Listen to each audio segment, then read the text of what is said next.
நீங்கள் பார்த்து கொண்டிருப்பது தமிழரசி யூடியூப் செய்தி சேனல். செய்திகள் வாசிப்பது கீதா. திமிரி அருகே வனத்துறை அலுவலர்களை கண்டித்து நரிக்குறவர்கள் சாலை மறியல். காவல் வருவாய்த்துறையினர் பேச்சுவார்த்தை. ராணிப்பேட்டை மாவட்டம் திமிரி பேரூராட்சி உட்பட்ட திமிரியிலிருந்து கலவை செல்லும் சாலையில் மேற்கு அண்ணா நகர் பகுதியை சேர்ந்த நரிக்குறவர்கள் சமூகத்தினர் 60க்கும் மேற்பட்ட குடும்பங்கள் வாழ்ந்து வருகின்றனர்.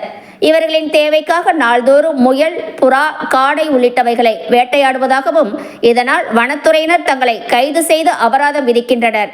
இந்த நிலையில் ஆற்காடு வனத்துறை அதிகாரிகள் நரிக்குறவர் குடியிருப்பு பகுதிக்கு சென்று முயல் வேண்டும் என்று கேட்டனர். அப்போது அங்கிருந்த நரிக்குறவர் 2 முயலை எடுத்துக்கொண்டு காண்பித்துள்ளார்.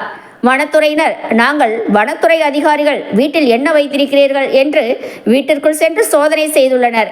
இதனால் நரிக்குறவர்களுக்கும் வனத்துறை அதிகாரிகளுக்கும் வாக்குவாதம் நடைபெற்றது.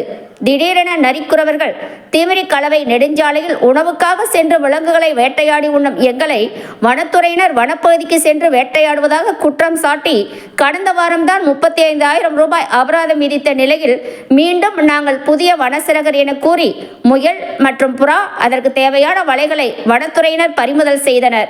மேலும் எங்கள் அனுமதி இல்லாமல் வீட்டிற்குள் சென்று பல்வேறு இடங்களில் சோதனை செய்த வனத்துறையினரை கண்டித்து வாக்குவாதத்தில் ஈடுபட்ட நரிக்குறவர்கள் தங்கள் மீது பொய் வழக்கு போடுவதாக குற்றம் சாட்டி வனத்துறையினரை கண்டித்து சாலை மறியல் நடைபெற்றது.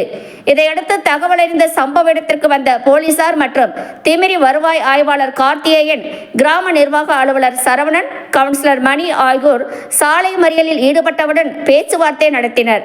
அப்போது திடீரென பெண் ஒருவர் வீட்டிலிருந்து மண்ணெண்ணெயை எடுத்துக்கொண்டு வந்து தன் உடம்பின் மீது ஊற்றி தீக்குளிக்க முயற்சி செய்தனர்.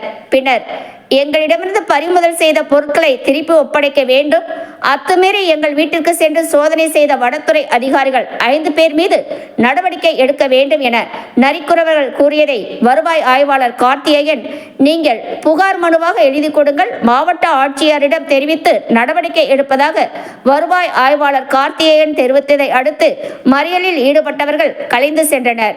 இதனால் அப்பகுதியில் சுமார் 2 மணி நேரம் பரபரப்பு காணப்பட்டது.